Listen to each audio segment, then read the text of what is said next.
Breaking news. Tadepalli వడ్డేశ్వరంలో అమానుష ఘటన చోటు చేసుకుంది.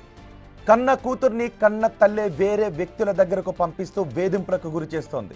స్థానిక మహిళ సహకారంతో ఆ బాలిక పోలీస్ స్టేషన్లో ఫిర్యాదు చేసింది.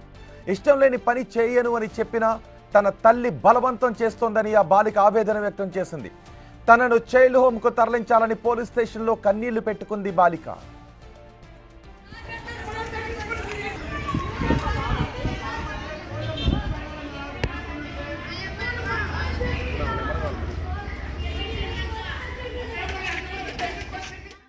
నేనేంటంటే మా అమ్మ దగ్గర చిన్నపిల్ల కానుండి ఉంటున్నాను. అంటే మా అమ్మ ఎట్ట హింసిస్తుంది. హింసించి అందరి దగ్గర పనుకో అంటుంది. నాకేమో ఏడుపు వచ్చేస్తుంది.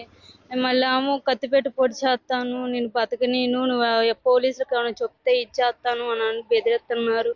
బెదిరిస్తుంటే ఈ అన్నయ్యకేమో నాకు అప్పు చెప్పి దగ్గరుండి పంపించింది మా అమ్మ. పంపించింది కూడా కాకోకుండా వాళ్ళ దగ్గర కొనుక్కో డబ్బులు తీసుకుంటాను నేను ప్రతి వాళ్ళ దగ్గర అదే అంది మా అమ్మ. ఇప్పుడు అనేసరికి ఇప్పుడు మా అమ్మ పోలీస్ స్టేషన్కి వచ్చి నన్ను చిన్నపిల్ల కాన్ని హింసిస్తుందండి. నేనేం చేశానంటే వద్దమా నేను వెళ్ళనని కూడా అన్నాను. అంటే నోట్లో గుడ్లు పెట్టి గొంతు మీద కాలేసి తొక్కింది. నేను కూడా బయటకు వచ్చాను. ఈ ఆంటీకి వచ్చి కూడా చెప్పాను. వచ్చి చెప్తే వచ్చింది మా ఇంటికి అడిగింది, అదేం లేదు అని చేసిందని కూడా తెలియదని చెప్పింది.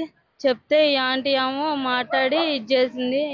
ఏమేమో మాట్లాడలేదని అబద్ధాలు చెప్పి నారేం చేసింది. ఇప్పుడు ఈ ఆంటీయే నా దగ్గరికి వచ్చింది. ఈ ఆంటీ నా దగ్గరికి నేను చెప్తే ఈ ఆంటీ వచ్చింది నా దగ్గరికి. చెప్తే పోలీస్ స్టేషన్ దాకా తీసుకొచ్చి ఇట్లా మాట్లాడుతుందండి. నా పేరు మౌనిక అండి.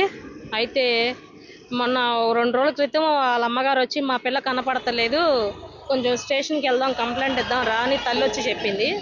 తర్వాత విషయాలు తెలుసుకుంటే తల్లే వేరే అక్రమంగా కన్న తల్లే వేరే మగవాళ్ళ దగ్గరికి తల్లే పంపిస్తుందని విచారణలో పోలీస్ స్టేషన్ విచారణలో తేలింది. ఆ తల్లి మరి కూతుర్ని ఇట్లా చేయటం అసలుకి ఎంత మాత్రం కరెక్ట్ కాదు. ఇప్పుడు ఆ పిల్ల వయసు చిన్న వయసు, మరి తల్లి చూస్తే తల్లి ఇటువంటి నీచమైన పనులకి పాల్గొనడానికి మరి ఆమెకి అటువంటి ఆలోచన ఎట్లా వచ్చిందో ఏంటో కూడా అర్థం కావట్లేదు. ఆ తల్లిని కానీ ఆ వెనకమాల ఉన్న ఆ అబ్బాయిని కానీ ఈ విషయంలో ఆ పిల్ల వెనకమాల ఇంకెంతమంది ఉన్నారో వాళ్ళు ఎవరిని వదులుకోకుండా పోలీసు వాళ్ళు వాళ్ళ మీద చర్య తీసుకొని ఇది ఎంతవాటికి నిజము అవాస్తవం అనేది దీన్ని వెలుగులోకి తేవాలని పోలీస్ శాఖ